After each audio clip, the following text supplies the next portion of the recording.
अस्सलामुअलैकुम and welcome to ज़हान stitching. आज की इस वीडियो में मैं आपके साथ शर्ट के साइड चाक का बहुत ही खूबसूरत सा डिज़ाइन शेयर करूंगी। आज का जो डिज़ाइन है हम ऑल ओवर शर्ट पर बना रहे हैं। जैसा कि आप देख सकते हैं बहुत ही सिंपल डिसेंट और बहुत ही कमाल का डिज़ाइन है। इंशाल्लाह आज की वीडियो आपको बहुत ज़्यादा पसंद आएगी। एक एक पॉइंट आप लोगों के लिए बहुत ज़्यादा हेल्पफुल रहेगा। वीडियो को एंड तक वॉच कीजिएगा। यहाँ पर हमने शर्ट की फ्रंट और बैक साइड को बिल्कुल एक साइज़ में कट किया है, यानी कि कोई अलहदा मार्जिन नहीं लेना, वही सेम मार्जिन रखना है। यानी कि 1.5 से 2 इंच जो हम एक्स्ट्रा मार्जिन लेते हैं वही मार्जिन लेंगे, इससे ज़्यादा कोई मार्जिन नहीं लेना। अब हमने यहाँ पर शर्ट का नेक जो है इसको इस तरह से पहले रेडी कर लिया है। इसकी अगर आप वीडियो देखना चाहते हैं तो एंड स्क्रीन में आप लोगों के साथ शेयर कर दूँगी ताकि आप लोग आसानी से इस नेक डिज़ाइन को बना सके। अब यहाँ पर शर्ट की जो फिटिंग है मैं यहाँ पर करूँगी 13 इंच पे, ठीक है। यहाँ पर अगर आपकी फ़िटिंग का साइज़ 12 इंच या 12.5 इंच है तो आप अपना साइज़ कम या ज़्यादा कर सकते हैं। मेरा साइज़ 13 इंच है तो मैंने वही मार्जिन लेते हुए ये निशान लगाया है। अब यहाँ पर साइड चाक पे डिज़ाइन बनेगा तो साइड चाक का जो मैं लंबाई में बना रही हूँ यहाँ पर, तो मैं फ़िटिंग से 1.5 इंच ऊपर मार्जिन लूँगी। यानी कि फ़िटिंग से 1.5 इंच ऊपर मार्जिन को बढ़ा के इस तरह से रखूँगी। इस तरह से ये देखें पूरा 1.5 इंच मार्जिन ऊपर की तरफ बढ़ा के रखा है, यानी कि डिज़ाइन हमारा फ़िटिंग से थोड़ा सा ऊपर रहेगा। अब हमने यहाँ पर फिटिंग वाली साइड से शर्ट की बंद वाली साइड पे इस तरह से इंचिस टेप को रखा है और 7 इंच के मार्जिन से चौड़ाई में निशान लगाया है। मेरी शर्ट का जो दामन है वो 22 इंच है, 22 इंच मेरा दामन है। अगर आपका 24 इंच है या 23 इंच है तो आप उस हिसाब से 7.5 इंच या 8 इंच, 24 इंच है तो आप 8 इंच मार्जिन पे ये निशान लगा सकते हैं। अगर 23 इंच है तो आप 7.5 कर लें। अब यहाँ पर जो निशान हमने लगाए थे इन निशानों को इस तरह से स्केल की मदद से आपस में मिलाते हुए बिल्कुल सीधी लाइन लगा ली है। अब यहाँ पर जिस तरह से हमने बिल्कुल सीधी लाइन लगाई है उसी मार्जिन को हमने इस तरह से डबल फोल्ड करना है, क्योंकि यहाँ पर शर्ट की दूसरी साइड पे हमें सेम इसी तरह का डिज़ाइन बनाना है। तो इसके लिए हमें इसको इस तरह से डबल फोल्ड करके हल्का फुल्का सा आयरन कर लिया है ताकि दोनों साइड पे बिल्कुल एक जैसे निशान आ जाए। तो ये तो मार्जिन हम बहुत ही अच्छे से ड्रॉ कर चुके हैं। अब बैक साइड पे शर्ट को खोलकर आपको दिखाती हूँ। ये देखिए बैक साइड पे भी हमारा यानी कि दोनों शर्ट की जो फ्रंट साइड है दोनों साइड पे हमारा सेम जो मार्जिन है वो आयरन की मदद से बहुत ही अच्छे से ड्रॉ हो गया है। अब इसको भी मैं चॉक की मदद से अच्छे से डार्क कर लूँगी क्योंकि हमें यहाँ पर डिज़ाइन बनाना है। तो यहाँ पर हमने सबसे पहले बुकरम का पीस लिया है। इसकी टोटल चौड़ाई 3 इंच है। लंबाई तकरीबन हमारे साइड चाक की जो लंबाई थी टोटल 22 इंच बन रही थी, तो इसकी 1 इंच एक्स्ट्रा रखी है बुकरम की, यानी कि 23 इंच। अब 2 बुकरम पहले थे हमारे पास, उनको हमने इस तरह से डबल फोल्ड में किया है। तो तकरीबन डबल फोल्ड में ही इसको हमने सेट करना है क्योंकि टोटल 4 कटवर्क के डिज़ाइन हमें चाहिए।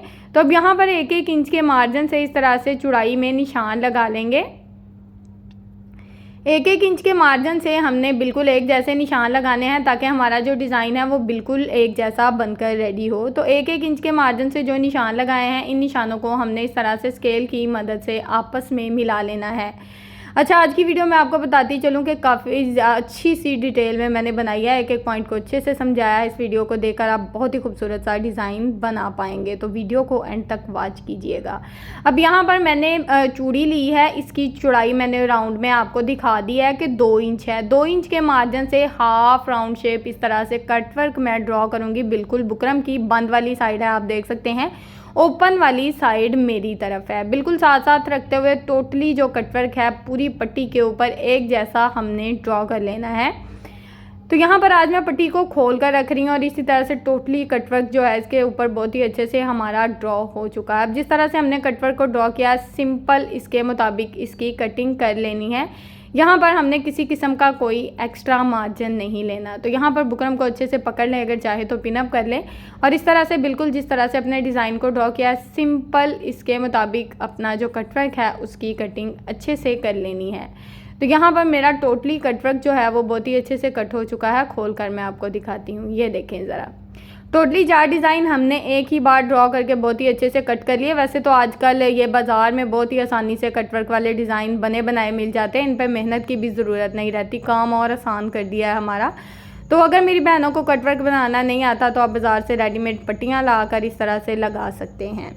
अब यहाँ पर हमने सेंटर में जो निशान लगाया उस निशान को हमने सेंटर में रखना और एक साइड पे पहले कटवर्क को इस तरह से लगाना है।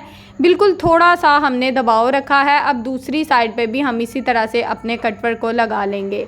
यहाँ पर आपने ज़्यादा दबाव नहीं रखना, सिर्फ दबाव इतना रखना है कि जो फैब्रिक है वो बहुत ही अच्छे से फोल्ड हो जाए। तो दूसरी साइड का जो कटवर्क है उसको भी मैं इसी तरह से सेट कर लूँगी। यहाँ पर किसी किस्म का कोई एक्स्ट्रा मार्जिन नहीं लूँगी, साथ साथ मैं इसको आयरन करती जा रही हूँ ताकि ये बिल्कुल परफेक्ट शेप में बैठ जाए।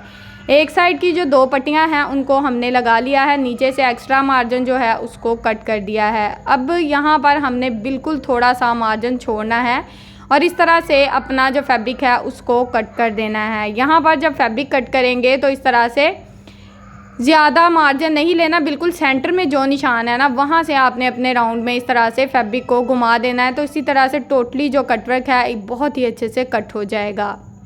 यहाँ तक अगर आप मेरी वीडियो देख रहे हैं तो उम्मीद है कि आपको आज की वीडियो बहुत ज़्यादा पसंद आई होगी। तो वीडियो अच्छी लगे तो प्लीज़ वीडियो को लाइक, चैनल को सब्सक्राइब और एक अच्छा सा कमेंट ज़रूर कीजिएगा। अब ऊपर वाली साइड पे ये जो कटवर्क है इसको इस तरह से अच्छे से नीट कर लेना है, यानी कि दूसरी पट्टी की तरफ मोड़ लेना है। ऊपर थोड़ा सा हमारा जो एक्स्ट्रा मार्जिन है बुकरम का बच जाएगा। अब सेंटर से सिर्फ हमने ये सेंटर वाला जो डिज़ाइन है इसको हल्का फुल्का सा निकाल लेना है ताकि दबाव कम ना हो और डिज़ाइन रफ ना बने। तो यहाँ पर दोनों साइड पे आप देख सकते हैं कटवर्क का दबाव काफ़ी ज़्यादा अच्छा है। कॉर्नर में इस तरह से छोटे छोटे कट लगा देंगे ताकि ये डिज़ाइन बहुत ही खूबसूरती से और बहुत ही नफासत से बने। वैसे तो अगर आप चाहें तो पूरे सेंटर पैनल में इस कटवर्क के डिज़ाइन को बना सकते हैं, लेकिन मेरे ख्याल से अगर गर्मी है, आजकल आपको पता है गर्मियों का सीज़न है, तो पूरा जब हम सेंटर पैनल में शर्ट के ये डिज़ाइन बनाएंगे ना तो नीचे फैब्रिक लगाना पड़ेगा। तो इसकी वजह से साइड चाक पे बना हुआ बहुत ही कमाल की लुक देगा, क्योंकि इसमें ऑर्गेन्जा फैब्रिक यूज़ होगा और कमाल की इंशाल्लाह बहुत ही अच्छी सी लुक देगा। तो यहाँ पर हमने ग्लू स्टिक का इस्तेमाल किया। ये बुक शॉप से बहुत ही आसानी से मिल जाती है। पूरी कटवर्क के ऊपर हमने इस तरह से ग्लू स्टिक को बहुत ही अच्छे से लगा लेना है। ग्लू स्टिक को लगाएंगे। अब यहाँ पर फैब्रिक का जो भी एक्स्ट्रा मार्जिन होगा उसको हाथों की मदद से ये देखें इस तरह से हल्का हल्का सा इस तरह से सेट करेंगे तो बहुत ही अच्छे से फोल्ड हो जाएगा। तो इसी तरह से हमने हमारी ग्लू स्टिक जो है ये थोड़ी सी खुश्क होती जा रही थी, आपको पता है फ़ैन की वजह से, तो इस वजह से मैं बार बार थोड़ा सा इसको लगा रही थी। तो इसी तरह से लगाते जाना और इसका एक्स्ट्रा मार्जिन कवर कर लेना है। ऊपर से भी ये मार्जिन अच्छे से कवर कर लेंगे। दूसरी साइड का जो कटवर्क है वो भी बहुत ही अच्छे से इस तरह से हम रेडी कर लेंगे। अब यहाँ पर साथ साथ ग्लू को लगाती जाऊँगी और साथ साथ इसका एक्स्ट्रा मार्जिन बहुत ही अच्छे से कवर हो जाएगा। तो इसी तरह से ये डिज़ाइन हमारा बहुत ही खूबसूरती से और बहुत ही नफासत से एक साइड का जो डिज़ाइन है वो रेडी हो गया है। यहाँ पर ये चेक करें ज़रा आप, टोटली एक्स्ट्रा मार्जिन इसका हमने बहुत ही अच्छे से कवर कर लिया है। अब यहाँ पर ना मैंने ग्लू लगाई थी, मैंने सोचा इसको थोड़ा सा आयरन कर दूँ ताकि फैब्रिक भी अच्छे से बैठ जाए और ये जो कटवर्क है ये भी थोड़ी सी इसमें नफासत आ जाए। तो इसको हमने जितना इसका एक्स्ट्रा मार्जिन था उसको इस तरह से हल्का हल्का सा बस ना मैंने इसको आयरन कर लिया था। तो आयरन करके इसका फैब्रिक जो है वो बिल्कुल परफेक्ट शेप में बैठ गया है। तो यहाँ पर मैं फैब्रिक ग्लू का इस्तेमाल करूँगी। फैब्रिक ग्लू नहीं है तो आप UHU ले लें या किसी किस्म की जो भी आपको बाज़ार से ग्लू आसानी से मिलती है वो ले लें और इस तरह से इसको हल्का फुल्का सा लगा कर इसके ऊपर ऑर्गेन्जा फैब्रिक को इस तरह से दबा कर हल्के हाथ से लगाएं। सेंटर में आप देख सकते हैं कि वही गैप हमारा कटवर्क में आया है जो कि हमारा सेंटर मार्जिन था, यानी कि जितना हमने कटवर्क छोड़कर लगाया था उतना मार्जिन हमारे पास आ गया है। एक साइड का ऑर्गेन्जा फैब्रिक मैंने बहुत ही अच्छे से लगा लिया है, दूसरे साइड के कटवर्क को हमने इसी तरह से ये देखें बहुत ही खूबसूरती से रेडी कर लिया है। अब यहाँ पर जिस तरह से हमने कटवर्क को रेडी किया बिल्कुल इसके मुताबिक हमने अपनी किनारे किनारे सिलाई को चलाना है। अच्छा, जब कटवर्क का इस तरह का कोई भी डिज़ाइन आप बना रहे हो तो जब कटवर्क पे सिलाई चलाने की बारी आती है ना तो इससे सारी बात जो है वो बिगड़ जाती है, क्योंकि हम जल्दी जल्दी कोशिश करते हैं कि हमारी सिलाई जल्दी जल्दी चल जाए। तो जब जल्दी जल्दी सिलाई चलाते हैं तो यहाँ पर क्या होता है कि यहाँ पर सिलाई जो है वो रफ़ हो जाती है, बड़ी आहिस्ता आहिस्ता। अच्छा, मैं स्पीड बढ़ा देती हूँ, लेकिन मैं जब कटवर्क में सिलाई चलाती हूँ ना तो मैं बहुत ही आहिस्ता चलाती हूँ ताकि मेरा डिज़ाइन नफासत से बने और बहुत ही खूबसूरती से रेडी हो। तो इसी तरह से यहाँ पर हमने टोटली जो सिलाइयाँ हैं उनको चला लिया है। यहाँ पर डिज़ाइन की नफासत चेक करें ज़रा, बहुत ही खूबसूरती से इस डिज़ाइन का जो एंड है वो हमने किया है। अब इसी तरह से हमने सिलाई को दूसरी तरफ घुमाते हुए भी बहुत ही अच्छे से अपनी सिलाई को चला लेना है। तो कटवर्क की दूसरी साइड पे भी इसी तरह से हमारी सिलाई बहुत ही अच्छे से चल जाएगी और इसी तरह से हम अपने डिज़ाइन को नीट कर लेंगे। तो यहाँ पर टोटली डिज़ाइन के ऊपर हमने बिल्कुल किनारे किनारे की सिलाई चला ली है। अगर आप यहाँ पर ऑर्गेन्जा फैब्रिक नहीं लगाना चाहते तो आप यहाँ पर क्या कर सकते हैं, प्लेन ट्राउज़र का फैब्रिक भी यूज़ कर सकते हैं। अब यहाँ पर हमने सिंपल शोल्डर की सिलाई चलानी है और बैक नेक रेडी कर लेना है। यहाँ पर फिटिंग करने का तरीका आप लोगों को बता रही हूँ कि किस तरह से कॉर्नर वाली फ़िटिंग नहीं करनी, बस हल्की फुल्की सी इस तरह से फ़िटिंग कर लेनी है। अब डिज़ाइन आप देख सकते हैं थोड़ा ऊपर है और फिटिंग का मार्जिन नीचे है, यानी कि 1.5 इंच का फ़र्क रहेगा। अब जिस तरह से फ़िटिंग का निशान लगाया, फ़िटिंग का निशान लगाने का मकसद ये है कि आप सेम धागा होता है, फ़िटिंग की सिलाई नज़र नहीं आ रही होती, तो निशान लगाकर आपको बता रही हूँ कि कितनी फ़िटिंग हमने रखनी है। अगर आप सिंपल ड्रेस रेडी करना चाहते हैं तो यहाँ पर आप अपनी शर्ट का एक्स्ट्रा मार्जिन इस तरह से फ़ोल्ड करके सिंपल सिलाई भी लगा सकते हैं। लेकिन अगर आप वीडियो को डिटेल में देखना चाहते हैं तो मैं इस पर पलटा पट्टी लगाकर बहुत ही खूबसूरती से रेडी करूँगी। और यहाँ पर जो ऑर्गेन्जा फैब्रिक लगाया ना, इसका टोटली एक्स्ट्रा मार्जिन हमने अच्छे से इस्त्री की मदद से फ़ोल्ड कर दिया है। साइड पे जो एक्स्ट्रा फैब्रिक था उसको भी हमने इस्त्री की मदद से बहुत ही अच्छे से फ़ोल्ड कर दिया है, यानी कि जितना भी आपका साइड चाक दामन का टोटली एक्स्ट्रा मार्जिन होगा उसको इस्त्री की मदद से फ़ोल्ड करके सेट कर लें। अब फिटिंग की सिलाई से 1 इंच ऊपर हम जाएंगे और यहाँ पर हमने एक निशान लगा लिया है। अब लेस बिल्कुल बारीक सी मैंने इस्तेमाल की है, बिल्कुल बारीक सी लेस को रखेंगे और यहाँ पर पट्टी की चौड़ाई तकरीबन 2 इंच है। सेम पलटा लिया है मैंने, यानी कि कंट्रास्ट वगैरह कुछ नहीं किया। अगर आपके पास प्लेन ट्राउज़र का फैब्रिक है, कंट्रास्ट पलटा लगाना चाहते हैं तो आप लगा सकते हैं। इसको फिनिशिंग पट्टी भी बोलते हैं, पलटा भी बोलते हैं। बहुत ही खूबसूरती से सूट जो है इसकी यानी कि खूबसूरती में इजाफा हो जाता है अगर आप पलटे के साथ कोई चीज़ रेडी कर रहे होते हैं। अब यहाँ पर लेस का दबाव उतना रखना है जितना आप दिखाना चाहते हैं, बाकी के एक्स्ट्रा लेस को इस तरह से दबाव में रखते हुए हमने अच्छे से कवर कर देना है। तो मेन इस लेस को लगाने का मकसद ये था कि दामन को किस तरह से आपने कवर करना है। अगर आप साइड चाक पे सिंपल सिलाई लगा भी लेते हैं तो दामन आपका पलटे के बगैर नहीं बनेगा, यानी कि फिनिशिंग पट्टी के बगैर।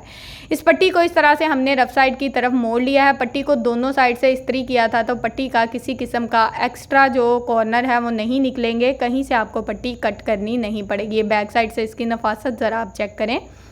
पूरी डिटेल में मैंने आपको फिनिशिंग पट्टी भी लगानी सिखा दी है ताकि आप इस वीडियो को देखकर अपने सूट को बहुत ही खूबसूरती से और बहुत ही अच्छे से रेडी कर सकें। मेरी बहुत सी बहनें हैं जो ऐसे कमेंट करती हैं कि हम आपको देखकर अपने बहुत ही अच्छे से सूट रेडी करते हैं। इंशाल्लाह यकीन करें मेरा ऐसी कमेंट्स पढ़ के दिल खुश हो जाता है, मुझे लगता है मेरी मेहनत पूरी हो गई है, क्योंकि जितनी मेहनत से ये डिज़ाइनिंग होती है आपको भी पता है। तो अगर पूरी डिटेल में आप लोग वीडियो देखते हैं तो इसमें आपका सबसे ज़्यादा फ़ायदा है, ठीक है। वीडियो डिटेल में देखेंगे तो डिज़ाइन की अच्छे से समझ आएगी और अच्छे से आपका सूट घर बैठे रेडी होगा। अगर आप टेलर हैं तो आप अपने कस्टमर को बहुत ही खूबसूरत सा सूट रेडी करके दे सकते हैं। अब इस पट्टी को हमने फिर से नीचे की तरफ पलट दिया, लेस को इस तरह से ऊपर की तरफ फोल्ड करते हुए इसके ऊपर सिलाई चला दी है। तो इसी तरह से कॉर्नर भी हमारे अच्छे से बन जाएंगे और फिनिशिंग पट्टी के साथ लेस भी हमारी बहुत ही खूबसूरती से लग जाएगी। यहाँ पर एक्स्ट्रा लेस को मैंने पहले ही कट कर दिया था। अब यहाँ पर साइड पट्टी का जो एक्स्ट्रा मार्जिन है उसको भी कट करके इसी तरह से कवर कर लेंगे। इसको अच्छे से फोल्ड करके इसके ऊपर सिलाई लगा देंगे। यहाँ पर सिलाई को थोड़ा सा बढ़ाकर चलाऊंगी ताकि सिलाई बाद में निकले ना। अब यहाँ पर दूसरी साइड की जो लेस है, थोड़ा सा इसका मैं आपको मेथड बता रही हूँ ताकि आपको समझ आ जाए। दूसरी साइड को लेस को इस तरह से हमने सेट करके रखना है, साथ फिनिशिंग पट्टी को इस तरह से सेट करके रखेंगे और बैक साइड पे भी इसी तरह से हमारी जो सिलाई है वो बहुत ही अच्छे से चल जाएगी। तो यहाँ पर लेस को इसी तरह से लगाते हुए हमने इस सिलाई को यहाँ पर मुकम्मल कर लेना है। अब ये जो लेस है इसको इस तरह से ऊपर नीचे करते हुए हमने फिटिंग की जो सिलाई है बाद में चला लेनी है, यानी कि इसके ऊपर पलटे के ऊपर अगर आप सिलाई लगाना चाहते हैं तो लेस को इस तरह से सेट करेंगे। अब यहाँ पर इस्त्री करने का तरीका बता रही हूँ कि अगर आप शर्ट पे पलटा या फिनिशिंग पट्टी कुछ भी लगाते हैं तो पहले शर्ट को इस तरह से सीधी साइड से इस्त्री किया करें ताकि जितना भी शर्ट का जो एक्स्ट्रा फैब्रिक है फोल्ड हुआ है उसको आप इस तरह से निकाल कर बिल्कुल लेस के मुताबिक अच्छे से सेट कर लें। बाद में बैक साइड की जो पट्टी है इसको आप इस्त्री कर सकते हैं। मैं पहले शर्ट को सीधा रख के इस तरह से इस्त्री करती हूँ ताकि जितना भी एक्स्ट्रा फैब्रिक हो वो अच्छे से यानी कि निकल आए बाहर। और दामन आप देख सकते हैं साइड चाक कितनी नफासत से सेट हो गया है। बाद में इसकी जो बैक साइड की फिनिशिंग पट्टी होती है उसको इस तरह से इस्त्री कर लेती हूँ। यहाँ पर मैं फ्रंट साइड को हैंड स्टिच करूँगी और बैक साइड को मैं सिलाई लगाकर कवर करूँगी।